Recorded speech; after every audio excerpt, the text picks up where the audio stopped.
Joining me now is Richard Haass, who's the president emeritus at the Council on Foreign Relations. Richard, thanks for being here. I mean, what was your big takeaway from what you heard from President Biden today? Well, not surprisingly, he's fighting for his legacy. All presidents do it, particularly one-term presidents. And I think, he's emphasizing the strength of American alliances. Essentially, we went from an America first to an alliance first foreign policy under Joe Biden, and Ukraine was at the centerpiece of it. And he wants people to essentially focus on that and not on not on other areas, which obviously were less successful.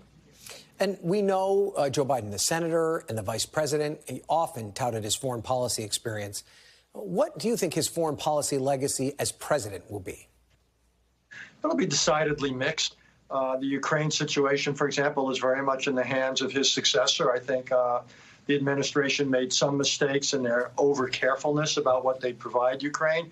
Even more, not setting war aims that could be realized, that could be met. So as a result, he's kicking it to his successor. Middle East, be criticized for not having done enough to influence Israeli policy, though the region as a whole, I'd say things have improved more because of what Israel's done and weakening Hezbollah, weakening Iran, obviously the change in Syria. So again, it's an incomplete record. I think the biggest weaknesses will be things like Afghanistan, which was actually a bipartisan failure since the Trump administration signed the pact, the Biden administration implemented it. And if you count it as a national security issue, the border, by allowing that to get so open, 8 million or so people coming in illegally, obviously that will be a major cloud on the Biden record. You mentioned that a lot of this will be in the hands now of President-elect Trump. He's going to be the one grappling with these foreign policy challenges. He also ran a campaign that was decidedly opposite the Joe Biden foreign policy in many respects. As you point out, much more America first than alliance first. What do you expect his foreign policy agenda will look like, and how will partners and allies be preparing for that? It was Mario Cuomo, the former governor of New York, who once said, you campaign in poetry, but you govern in prose. So it's one thing for Donald Trump as a candidate to lay out pretty absolute positions. In government, he's going to be faced with certain realities. He's already taking a more sober position on Ukraine, realizing it's going to take quite a lot of time to influence Vladimir Putin's calculations.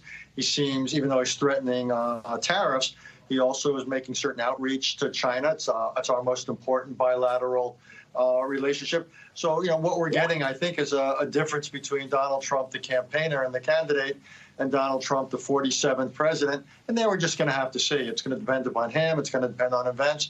His team is not in place. We'll have to see what the chemistry is in the new national security team. And Trump said last week that he is attempting and trying to set up a meeting with Vladimir Putin. What do you make of his apparent eagerness to get that meeting set up? Look, I don't see anything wrong with it per se. I've never thought diplomacy was a favor we do for anybody. We've got an enormous agenda with Russia, not just Ukraine. A year after Mr. Trump takes office, all the nuclear arms control agreements with Russia and the most important ones expire. There's a big report that just came out an hour or two ago in the New York Times that Russia was placing explosive devices on airplanes in the West to inflict pain on us in retaliation for our support of Ukraine. So we've got enormous issues with Russia. Supposedly this week, Russia's going to sign a new agreement with Iran. Needless to say, we don't want that. We don't want them transferring nuclear technology to either Iran or North Korea. So we've got a big relationship, a difficult one. It's in some ways our worst relationship. So I'm not against, in principle, Mr. Trump talking to Mr. Putin. It all depends then on the results. Mm-hmm. And then, of course, there's a situation in the Middle East, which you've already touched on. But we do have reporting that U.S. officials believe a ceasefire and a hostage deal in Gaza could be days away unless Hamas reneges. How likely is it that Biden could get a deal over the finish line? He has 7 days left before Donald Trump takes office. Is this possible? Sure, it's possible. The stars are aligned. I hope it happens. I would love for those hostages to get home. I'd love there to be a ceasefire. But even if that were to happen, let's not kid ourselves. That's not peace in Gaza. It's not peace in the Middle East. Enormous questions remain. So this is, I don't know if it's the end of the beginning or the beginning of the end. It'd be progress. But what remains to be done is far greater than a deal, even if we get one. And how do you expect Donald Trump to follow through on that if a deal were to be hatched here in the last couple of days, because it would really be his responsibility to make sure it's implemented.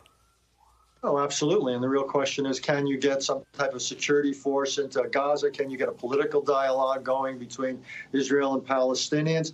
Mr. Trump is going to have enormous decisions to make about that, also about how to deal with the weakened Iran.